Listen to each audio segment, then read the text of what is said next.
உலகம் முழுவதும் உள்ள நிரஞ்சனா சேனல் நேயர்கள் அனைவருக்கும் பணிவான வணக்கம்.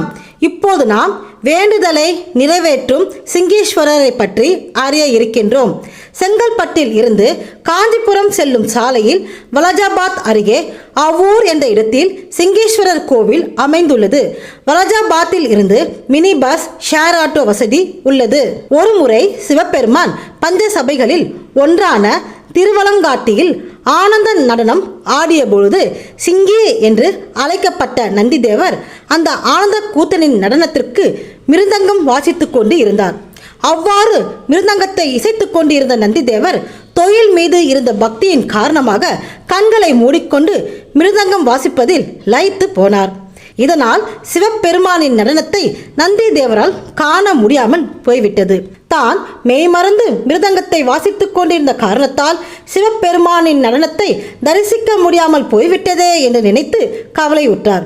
பின்னால் சிவபெருமானிடம் தன்னால் அவரது நடனத்தை காண முடியாது போனதை பற்றி எடுத்துரைத்து மீண்டும் தனக்கு ஆனந்த நடனத்தை காட்டி அருளும்படி வேண்டி விண்ணப்பித்தார். நந்தியிடம் அவரது தொழில் பக்தியை வெகுவாக பாராட்டிய சிவபெருமான் பூலோகத்தில் அவ்வூர் என்ற இடத்தில் உள்ள தலத்திற்கு சென்று வணங்கி வா, அங்கு யாம் வந்து ஆனந்த நடனத்தை புரிந்து அருள் புரிவோம் என்று கூறினார். இதை கேட்டதும் சற்றும் தாமதிக்காத நந்திதேவர் உடனடியாக அவ்வூர் சென்று அங்கிருந்து சிவலிங்கத்திற்கு பூஜை செய்ய தொடங்கினார்.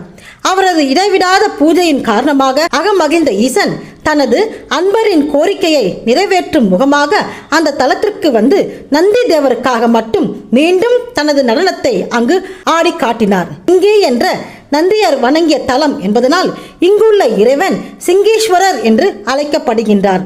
இந்த கோவிலில் இறைவியாக காமாட்சி என்ற நாமத்தில் அம்மன் அருள் பாலித்து வருகின்றார்.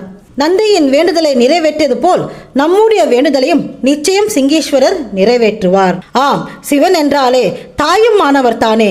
தாய் தன் பிள்ளைகளின் ஆசைகளை நிறைவேற்ற பாடுபடுவாள். அதே போல் தாங்க சிவபெருமானும் நம்முடைய வேண்டுதலையும் ஆசையும் நிறைவேற்ற நமக்கு நிச்சயம் உதவி செய்வார். சர்வேஸ்வரனை வணங்கினாலே சகலமும் நடக்கும். ஓம் நமச்சிவாய, ஹரஹர மகாதேவா. இதுபோல் இன்னும் பல பயனுள்ள தகவல்களை அறிய நிரஞ்சனா சேனலை பாருங்கள். என்றும் நிரஞ்சனா சேனலோடு இணைந்திருங்கள். நன்றி, வணக்கம்.